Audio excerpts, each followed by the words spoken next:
दोस्तों नमस्कार। स्वागत है आपका हमारे YouTube channel sub staff to clerk promotion bankers way में। आज एक बार फिर MCQ लगातार आपके लिए प्रैक्टिस सेट लाए जा रहे हैं। लगातार एक दो महीने से तो ऊपर हो गया होगा कि आपको लगातार प्रैक्टिस सेट मिल रहे हैं। उम्मीद करता हूं कि आप जरूर पढ़ाई कर रहे होंगे, है ना, क्योंकि पेपर भी नजदीक आ रहा है। तो मैं ज्यादा बात भी ना करते हुए, मैं ज्यादा ज्ञान भी ना देते हुए आप लोगों को कि अब क्या करना है क्या नहीं करना है, प्रैक्टिस भी जारी रखनी है, हर चीज पढ़ना है, दोबारा मौका नहीं मिलना चाहिए सब स्टाफ टू क्लर्क के लिए। ठीक है भाई, एक बार जो पढ़ लिया तो पढ़ लिया, बात खत्म, बस वहीं पे। बस पता लगना चाहिए लोन क्या है, चेक क्या है, और कैश में क्या समस्या है, कितना किसको रिक्वायरमेंट है। बस थोड़ा थोड़ा जब वहां पे ऑप्शन आएंगे तो आपको नॉर्मली पता लग जाएगा, हाँ यार ये तो हमने पढ़ रखा है। आप कहीं और से पढ़ रहे हो जरूर पढ़ें। मैं तो बोलता हूँ आपको जहां से मौका मिलता है आप वहां से ही पढ़ सकते हैं। ठीक है, तो मैं शुरू करता हूँ आज का सेशन। आज को थोड़ा क्वेश्चन भी ज्यादा है और आज पूरे क्वेश्चन करूंगा मैं, होंगे कम से कम 20 से ऊपर 25 तक, तो थोड़ा समय भी लग सकता है। तो शुरू करता हूँ आज का सेशन। आज का पहला क्वेश्चन है आपकी स्क्रीन पर, ये रहा क्वेश्चन आपका कि what is the meaning of LTV ratio. तो LTV रेशियो होता है, उसका मतलब क्या होता है। आज हिंदी में भी है, आज हिंदी वालों के लिए सही है। LTV क्या होता है पता, कि अगर कोई लोन लेता है, LTV का मतलब मैं आपको वैसे समझा देता हूँ। वैसे आपके लिए जरूरी नहीं है कि इसका एक्सप्लेन। LTV होता है जब कोई लोन लेता है आदमी, तो ये टर्म वहां पे यूज किया जाता है। ठीक है भाई। हाँ, तो पहला ऑप्शन आपका loan of value. Loan of value नहीं, एक्चुअली यहाँ पे होगा लोन ऑफ की जगह टू हो जाएगा। ठीक है, लोन टू वैल्यू पहला ऑप्शन ये है। दूसरा मिलेगा आपको लॉन्ग टर्म वैल्यू, तीसरा है लॉन्ग लोन टर्म वैल्यू, और चौथा है नन ऑफ दिस। अब देखो लॉन्ग का तो कोई मतलब है नहीं, क्योंकि लॉन्ग तो मैंने आपको बोला कि नहीं है। ये हो जाएगा आपका LTV, loan to ratio, loan to value. Loan की जो वैल्यू होती है उसकी गणना की जाती है इसमें। LTV की फुल फॉर्म हो जाएगी लोन टू वैल्यू। ठीक है, चलते हैं नेक्स्ट क्वेश्चन की तरफ। आपका पसंदीदा क्वेश्चन अगला है, under under cent personal gold loan scheme the loan is available against. की मतलब जो लोन है, personal loan gold loan scheme, वो किसके अगेंस्ट मिलता हो, किस पर वो लोन मिलता है। पर्सनल गोल्ड लोन योजना के तहत वो लोन किस पे मिलता है। पहला ऑप्शन है प्लेस ऑफ गोल्ड ऑर्नामेंट्स। आपको पता ही है कि जो गोल्ड का लोन है उसे प्लेस कहा जाता है ना। दूसरा है pledge of gold bullions. Bullions वो होते हैं जो ये व्यापारी होते हैं। कौन से व्यापारी, सोने चांदी के जो व्यापारी होते हैं वो, उनको कहा जाता है बुलियंस। ठीक है, और अगला है pledge of gold coin sold by our bank. की जो हमारे बैंकों में जो गोल्ड कॉइनों के जो पैसे रुपए होते हैं, क्या वो उस पे है ये आंसर। तो इसका आंसर चौथा है आपका बोथ A एंड C। तो इसका जो करेक्ट आंसर हो जाएगा वो हो जाएगा बोथ A एंड C। ए पहले कौन सा, प्लेज ऑफ गोल्ड ऑर्नामेंट्स होते हैं जो, और दूसरा प्लेज ऑफ जो bank sold by our bank. ठीक है भाई, प्लेज ऑफ गोल्ड कॉइन, जो गोल्ड की कॉइन होती है ना, गोल्ड के सिक्के सोल्ड बाय आवर बैंक, इसका आंसर हो जाएगा दो। पर्सनल गोल्ड लोन की बात हो रही है यहाँ पे। अगला क्वेश्चन है,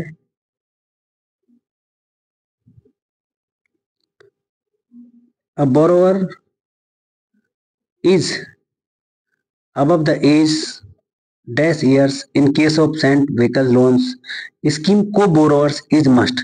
अगर कोई व्यक्ति अगर सेंट वाहन ऋण योजना के मामले में अगर वो उधार लेता है तो उसकी उम्र कितने वर्ष से अधिक है कि उसके लिए को बोरोवर चाहिए। को बोरोवर का मतलब होता है कि अगर आपकी उम्र सेंट वहां ऋण योजना के मामले में ज्यादा है तो उसके साथ एक बंदा और होता है, उसको उसको कहते हैं को बोरोवर।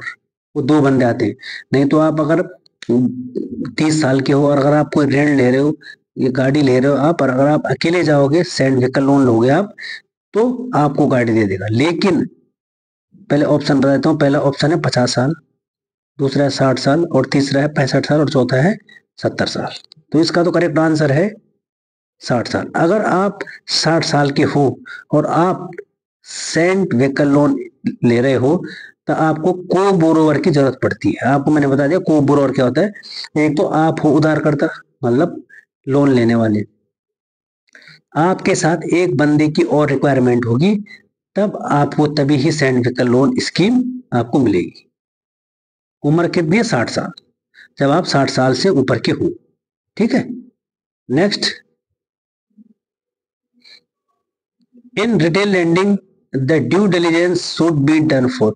अगर आप खुदरा ऋण देने में मतलब उचित परिश्रम के लिए क्या क्या किया जाना चाहिए, क्या क्या, अगर आप खुदरा ऋण ले रहे हो तो उसके लिए क्या क्या जरूरी है। सबसे पहले तो खुदरा ऋण के लिए बोरोवर जरूरी है, दूसरी बात एक्टिविटी भी जरूरी है और सिक्योरिटी भी जरूरी है।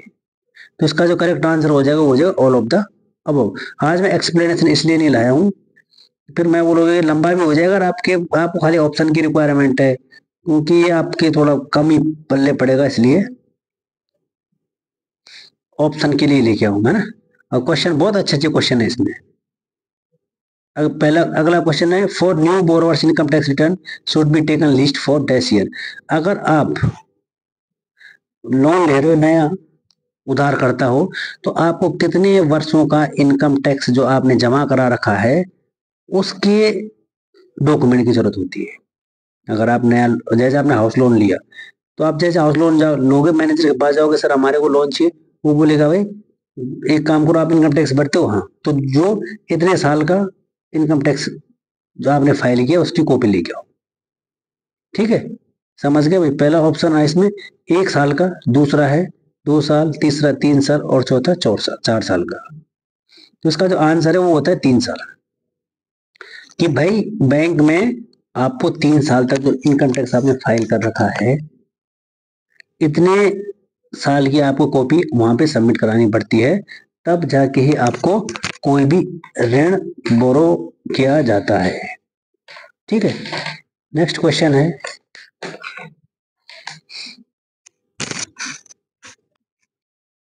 In case of rejection of loan proposal relating to dash itself be refer to the higher authority.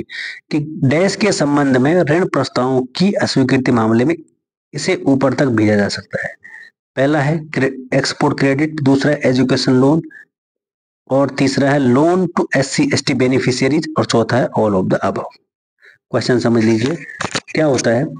अगर इन तीनों में से इसका आंसर है ऑल ऑफ द अबव, तो अगर आपने एजुकेशन लोन लेना है या कोई SC/ST उसका जो बेनिफिट मिल रहा है उनको, अगर उसके अगेंस्ट अगर कोई लोन ले रहे हैं वो, या एक्सपोर्ट क्रेडिट कोई ऋण ले रहा है, तो क्वेश्चन बोलता है कि आप का जो मैनेजर है वो इसको अस्वीकृत नहीं कर सकता कि भाई हम तुम्हारे को लोन नहीं देंगे, तुम्हारी ये समस्या है।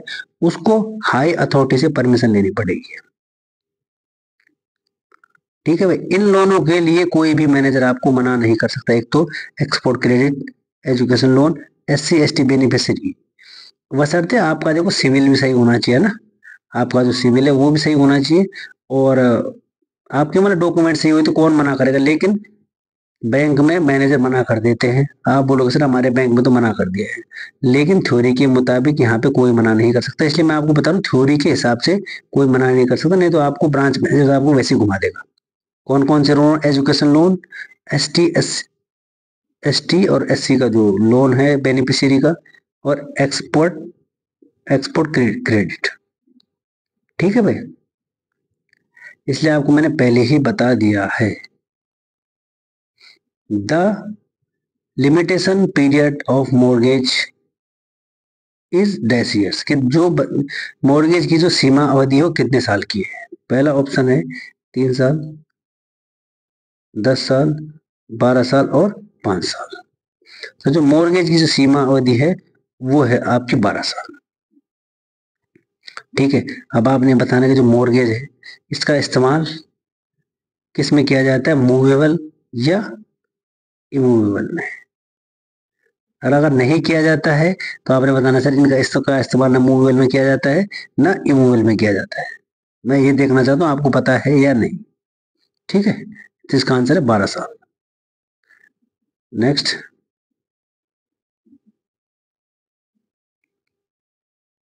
What is the maximum monitoring period for repairs and renovation under house loan? अगर आपने घर की मरम्मत के लिए, घर का जो नवीनीकरण के लिए अगर आपने लोन लेना है तो उसका मोरेटोरियम पीरियड क्या होगा? मोरेटोरियम पीरियड समझते हो कि जब आप लोन लेते हो तो बोलते हो मोरेटोरियम पीरियड चल रहा है कि आपका, अब हिंदी में तो मैं बता नहीं पा रहा आपको, लेकिन आप मोरेटोरियम पीरियड तो समझते ही होंगे यार, ऐसी कोई दिक्कत वाली बात नहीं है ना। तो अगर आप घर की मरम्मत करा रहे हो या घर का रेनोवेशन करा रहे हो तो मोरेटोरियम पीरियड क्या होगा? पहला ऑप्शन है 3 महीने, दूसरा है 1 साल, 1.5 साल और अगला है 3 साल। तो इतना लंबा मोरेटोरियम पीरियड तो नहीं होता होगा ना, कि चलो 1 साल तो आदमी मान भी जाए, लेकिन 18 महीने 3 साल नहीं। इसका होता है ओनली ओनली 3 महीने, क्योंकि आपने रिनोवेशन और रिपेयरिंग करवाना है घर को, और ये हाउस लोन के ब्याह पे होता है ना। ठीक है भाई। नेक्स्ट, अगला क्वेश्चन है, priority sector lending guideline is not applicable which out of following types of banks? कि जो प्राथमिक क्षेत्र का जो ऋण दिशा निर्देश निम्नलिखित में से किस बैंक पर लागू नहीं होते? प्राइवेट सेक्टर लैंडिंग के ना, किस पे लागू नहीं होते? पहला ऑप्शन है स्मॉल फाइनेंस बैंक, इस पे तो लागू होते हैं भाई। दूसरा है फॉरेन बैंक्स, इन पे भी इन पे भी लागू होते हैं। तीसरा है शेड्यूल कॉमर्शियल बैंक, इन पे भी लागू होते हैं। तो इसका आंसर है नन ऑफ दीज, इन सब पे लागू होते हैं प्राइवेट सेक्टर लैंडिंग गाइडलाइन। ठीक है, प्राइवेट सेक्टर लैंडिंग में आपको शायद पढ़ा चुका हूं पहले, तो आप उसको भी प्ले लिस्ट में जाके देख लीजिएगा। अगला क्वेश्चन है, which among the following activities are not permitted to payments bank? कि जो निम्नलिखित में से जो एक्टिविटी है वो not permitted to payment banks को परमिट नहीं है। जो भी पेमेंट बैंक है उनको क्या क्या क्या ऑथराइज नहीं है? पहला है रेमिटेंस टू सर्विस, वो तो उनको ऑथराइज है क्योंकि पेमेंट बैंक से। इशूइंग एटीएम कार्ड करते हैं वो करते हैं। इशूइंग डेबिट क्रेडिट कार्ड वो इशूइंग और एक्सेप्टिंग डिमांड करते हैं लेकिन वो करते नहीं है इशूइंग क्रेडिट कार्ड। ठीक है, अगला क्वेश्चन है, which is the India first payment gateway to launch UPI? कि जो यूपीआई लॉन्च करने वाला भारत का पहला पेमेंट गेटवे कौन सा है ना? तो आप यहीं पे क्वेश्चन पूछ देता हूँ, भारत का पहला पेमेंट बैंक कौन सा है ना, आपने ये बताना है मेरे को। तो इसमें यूपीआई जो लॉन्च करने वाला पहला पेमेंट गेटवे कौन सा है? ये है इंस्टामोजो, सीसी एवेन्यू, रोजर पे और पे मनी। तो भारत का सबसे पहले जो यूपीआई लॉन्च करने वाला पेमेंट गेटवे था वो होता ऑप्शन नंबर 3 रोजर पे हो जाएगा। ठीक है, सीधे ऑप्शन सीधे आंसर, सीधे ऑप्शन, ताकि समय की बर्बादी भी ना हो, है ना। जिस दिन आसान वाला होगा आपको बता दिया जाएगा। Which among who among the following can not issue commercial paper in India? कि भारत में जो कॉमर्शियल पेपर है जिसको बोलते हैं वाणिज्यिक पत्र, इनमें से कौन जारी नहीं करता है? सबसे पहले कॉर्पोरेट, वो तो जारी करते हैं भाई। दूसरा प्राइमरी डीलर्स, पीडीएस बोलते हैं, वो जारी करते हैं। All India the financial institution, FIS.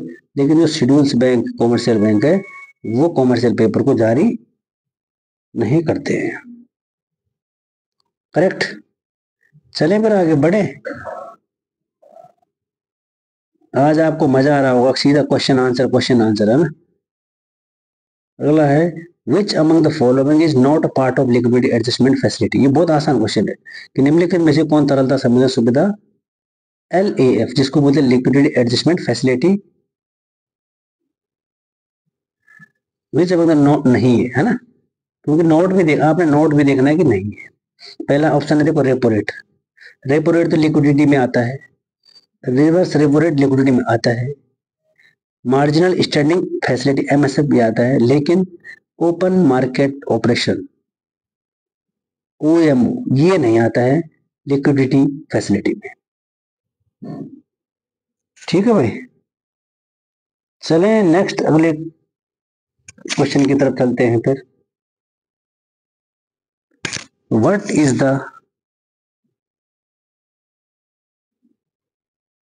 The normal limitation period from date of cause, ये डेयर नहीं है ना, डेट है, of action arise for filing of complaint before district commission under COPRA COPR है, जिसको बोलते हैं कंज्यूमर प्रोटेक्शन एक्ट। अगर आपने कंज्यूमर प्रोटेक्शन एक्ट के तहत जिला आयोग के अध्यक्ष समक्ष शिकायत दर्ज कर दी है, तो आपकी जो कार्रवाई है कि उसकी जो सीमा है वो कब तक की है। मान लीजिए आज आपने कंज्यूमर प्रोटेक्शन एक्ट के तहत जिला आयोग में अपनी शिकायत दर्ज कर दी, तो उसका जो निवारण है वो कब तक वैलिड रहेगा, मतलब कब तक हो सकता है उसका। पहला ऑप्शन है 1 साल, दूसरा है 2 साल, तीसरा है 3 साल और चौथा है 4 साल। तो इसका जो करेक्ट आंसर है वो हो जाएगा 2 साल। 2 साल तक उसका निवारण हो जाएगा अगर आपने कंज्यूमर प्रोटेक्शन एक्ट के तहत जिला आयोग के समक्ष शिकायत दर्ज की है तो। ठीक है भाई, चलते हैं अगले क्वेश्चन की तरफ।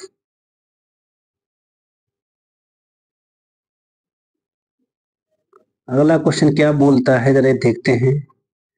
What is the maximum moratorium in education loan. Education loan के लिए मोरेटोरियम पीरियड क्या होता है, अधिस्थगन अवधि क्या होती है, कि भाई इसका लोन कब से चालू होगा, क्या है। हाँ, वो मोरेटोरियम पीरियड है कि एजुकेशन लोन के लिए पहले स्टडी पीरियड्स, पूरा स्टडी पीरियड्स जब तक वो पढ़ता है। दूसरा स्टडी पीरियड्स प्लस 6 मंथ। तीसरा होता है स्टडी पीरियड्स प्लस 1 साल। और चौथा होता है नन ऑफ दीज। तो इसका जो करेक्ट आंसर हो जाएगा वो हो जाएगा आपका स्टडी पीरियड के साथ 1 साल इसका मोरेटोरियम पीरियड हो जाएगा। ठीक है, अब मैं जैसे आपको एक बार थोड़ा समझा लेता हूँ ना कि मोरेटोरियम पीरियड एजुकेशन के लिए कैसे होगा कि आपने पढ़ने के लिए लोन लिया भाई, जैसे इसका आंसर है स्टडी पीरियड्स प्लस 1 ईयर। आपने जैसे पढ़ने के लिए लोन लिया, हायर स्टडी के लिए आपने लोन ले लिया और आपने पढ़ाई पूरी कर ली। पढ़ाई पूरी करने के बाद वो जब तक आप पढ़ाई कर रहे हो तब तक आपकी किस्त तो चालू नहीं कर सकते, क्योंकि आप किस्त भरोगे कहां से, बताओ, आप नहीं भर सकते।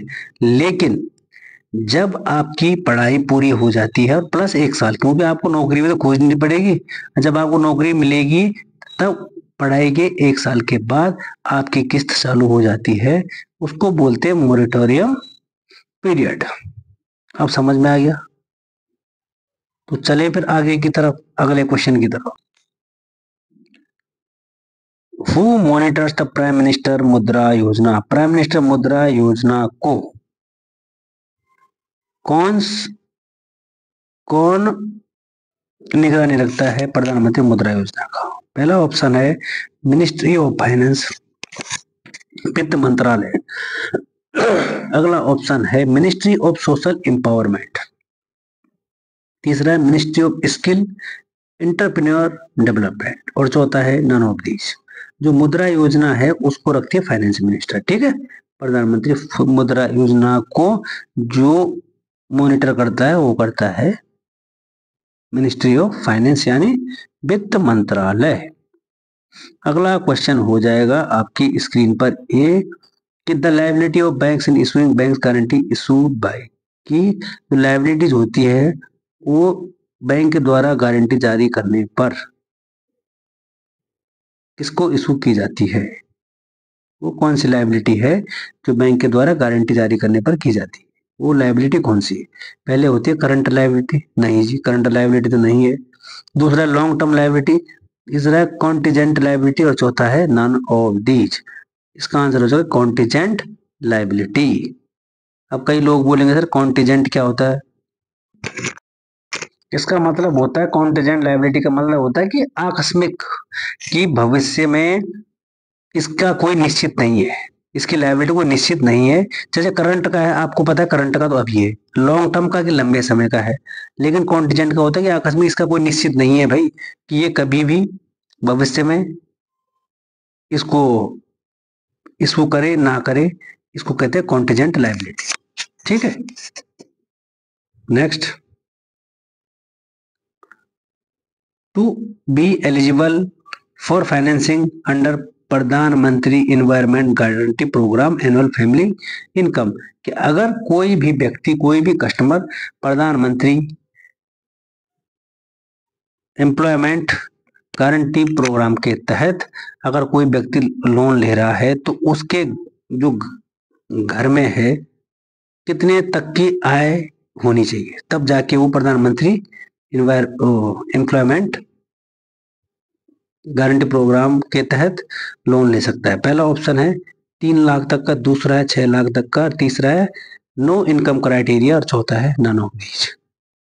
तो प्रधानमंत्री का जो एम्प्लॉयमेंट गारंटी प्रोग्राम है उसके लिए आपको कि जो घर का जो इनकम है उसकी कोई रिक्वायरमेंट नहीं है, कोई क्राइटेरिया नहीं है। क्राइटेरिया मतलब होता है कि घर के आय की कोई जरूरत नहीं कि आपकी 20 रुपए आ रही है चाहे 20 लाख रुपए आ रही है, आपको मिलेगा तो मिलेगा। ठीक है भाई, नेक्स्ट,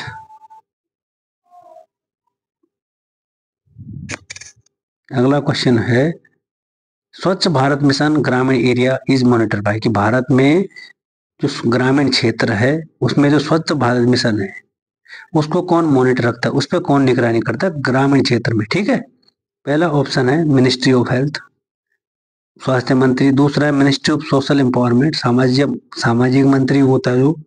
तीसरा है मिनिस्ट्री ऑफ वाटर सैनिटेशन, चौथा है नन ऑफ दीज। तो अगर मैं ग्रामीण क्षेत्र की बात करता हूं तो इसको देखता है ministry of water and sanitation. ठीक है, कहा, ग्रामीण क्षेत्र की बात। तो ग्रामीण क्षेत्र में देखेगा कौन, ministry of water and sanitation. तो ये तो था आज का आपका सेशन। आज खाली कई लोगों की तो समझ में भी नहीं है आपको, जो लोग पहले पहले हैं और जो हमारे साथ पहले से जुड़े हैं, क्या पता उनकी समझ में आ रहा होगा। ठीक है, तो लगातार पढ़ाई करते रहिए, आज नहीं कल नहीं, आपकी समझ में जरूर आएगा। टेलीग्राम पे आपको इसका पीडीएफ मिल जाएगा, आंसर आपको यहीं से मिल जाएंगे। आंसर स्पेशल अलग से देने की कोई जरूरत नहीं वैसे टेलीग्राम पे, मैं तो ऐसे समझता हूँ। बाकी आपकी मर्जी।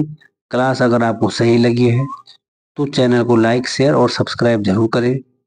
बीच में मैंने आपको इस फील्ड में मैं बोलता भी नहीं हूँ कि कोई आता है यहाँ से कहीं चले भी जाते हैं तो उसका मेरे को कोई फर्क नहीं पड़ता है ना। बाकी क्योंकि जो मेन मुद्दा है कि हमारी जो ब्रांच के बंदे हैं वो हमारे को फोकस कर रहे हैं, तो इसलिए ये चीजें करनी पड़ रही है।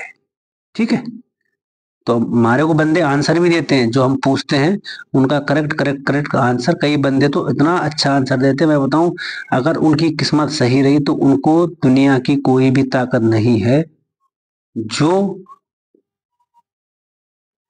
क्लर्क बनने से रोक दे। अरे एक बार क्लर्क बन जाओगे ऊपर वाले की कृपा से, तब देखिए अगर आपके पेपर में क्वेश्चन ऐसे ही आएंगे, मैंने आपको पहले ये चीज बता दी है। ठीक है भाई, तो फिर मिलेंगे एक और नई क्लास के साथ। थोड़ा आज स्पीड हो गया हो तो उसके लिए मैं क्षमा चाहता हूँ, क्योंकि थोड़ा तेज हुआ आज, है ना। तो बाकी आप देख लेना कैसे कैसे है, और बाकी आप कहीं और से ही पढ़ सकते हैं, ऐसे नहीं है ना। आप किसी और को भी देखो, कंपेयर करो। आपको देखो पहले एमसीक्यू कोई देने वाला नहीं मेरे हिसाब से, पूरे यूट्यूब में आपको एमसीक्यू नहीं देगा। बहुत टाइम लगता है, बहुत समय लगता है इनको बनाने के लिए। बताओ कितनी देर तक बैठना पड़ता होगा इनको टाइप करना, इनको निकालना, वहां से क्वेश्चन को ढूंढना, बुक से ढूंढना, तो सब कुछ देखना पड़ता है। तो बाकी आप लोग प्रमोशन लो, मैं तो ये चाहता हूँ। ठीक है भाई, फिर मिलेंगे एक और नई कक्षा के साथ, एक और नई क्लास के साथ। तब तक के लिए थैंक यू और धन्यवाद।